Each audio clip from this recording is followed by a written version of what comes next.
News nation के digital मंच पर आपका स्वागत है। और गृह मंत्री अमित शाह जम्मू कश्मीर के 3 दिनों के दौरे पर हैं और आज वो राजौरी में पहुंचे थे, जहां पर उन्होंने एक विशाल जनसभा को संबोधित किया है। और जिस चीज़ की उम्मीद जताई जा रही थी, उन्होंने वहां से एक तरह से इंडिकेशन दे दिया है पहाड़ियों को कि बहुत ही जल्द उन्हें एक बड़ा तोहफा जो है वो नरेंद्र मोदी सरकार जो है वो यहाँ पर देने वाली है।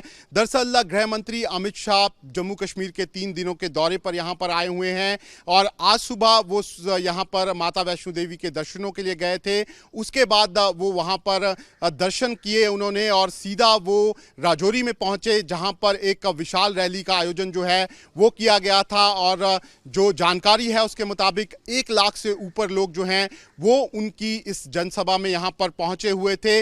लगातार पिछले कुछ दिनों से ये बातें चल रही थी कि जो राजौरी, पुंछ और बारामूला और कुपवाड़ा के पहाड़ी लोग हैं, उनको पिछले 70 सालों से उनके जो राइट्स थे वो उनको नहीं मिले हैं। ऐसे में इस तरह की सुगबुगाहट थी कि जो गृह मंत्री हैं वो यहाँ पर पहुंचकर पहाड़ी रिजर्वेशन का अनाउंसमेंट जो है वो यहाँ पर कर सकते हैं।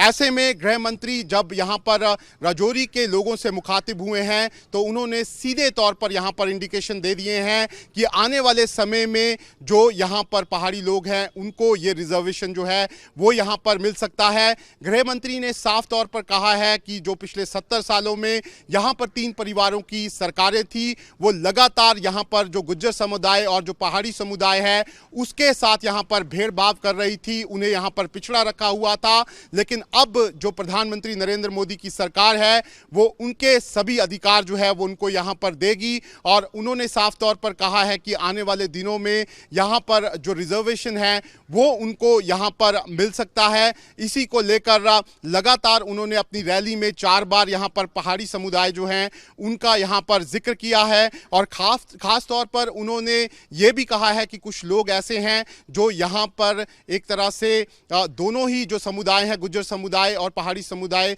उनमें यहाँ पर कई डिफरेंसेस जो हैं वो क्रिएट कर रहे हैं। लेकिन उन्होंने उनको एश्योर किया है कि जो यहाँ पर गुज्जर समुदाय के लोग हैं और जो उनको अधिकार मिले हैं वो अब उनसे कोई भी उनका कोई अधिकार जो है वो छीना नहीं जाएगा। लेकिन ज़रूर जो पहाड़ी समुदाय के लोग हैं उनको आने वाले दिनों में रिजर्वेशन का अधिकार जो है वो यहाँ पर मिल सकता है। ऐसे में अमित शाह ने यहाँ पर राजौरी में पहुँचकर एक बड़ा राजनीतिक का फैसला जो है वो ये करने की यहाँ पर बात कही है और उसका सीधा असर जो है वो जम्मू कश्मीर यहाँ पर चुनावों में हो सकता है। जो जानकार हैं उसके मुताबिक जम्मू कश्मीर में ऐसी 10 सीटें हैं जहाँ पर सीधे तौर पर पहाड़ी वोटर्स का प्रभाव है और अगर इनको रिजर्वेशन मिल जाता है तो कहीं ना कहीं इसका सीधा फायदा जो आने वाले चुनाव होंगे उसमें यहाँ पर बीजेपी को मिल सकता है। यही कारण है कि बीजेपी की जो लीडरशिप है जम्मू कश्मीर में वो लगातार इस तरह के इंडिकेशंस जो है वो दे रही थी कि पहाड़ियों को यहाँ पर रिजर्वेशन जो है वो यहाँ पर मिल सकता है।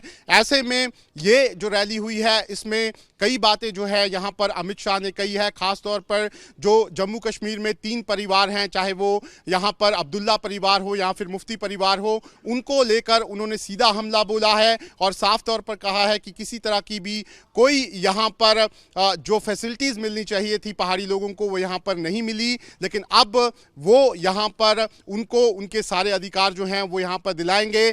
ऐसे में आने वाले दिनों में ये जो पूरा पहाड़ी रिजर्वेशन का मामला है वो जम्मू कश्मीर में यहाँ पर गर्म होने वाला है। विपक्षी दल साफ तौर पर कह रहे हैं कि कहीं ना कहीं बीजेपी यहाँ पर अलग अलग समुदाय में डिफरेंसेस पैदा कर रही है, एक लॉलीपॉप जो है वो इन लोगों को दे रही है। लेकिन यहाँ पर जो अमित शाह हैं और जो बीजेपी है वो जानती है कि इसका फ़ायदा उनको यहाँ पर मिलेगा। ऐसे में आने वाले कुछ दिनों में ऐसा लग रहा है कि जो ये पहाड़ी समुदाय के लोग हैं जो पहाड़ जम्मू कश्मीर के अलग अलग हिस्सों में रहते हैं उनको यहाँ पर जो केंद्र की सरकार है वो ये रिजर्वेशन यहाँ पर दे दे। वीडियो जर्नलिस्ट एजाज अहमद के साथ शाहनवाज खान, न्यूज़ नेशन, जम्मू।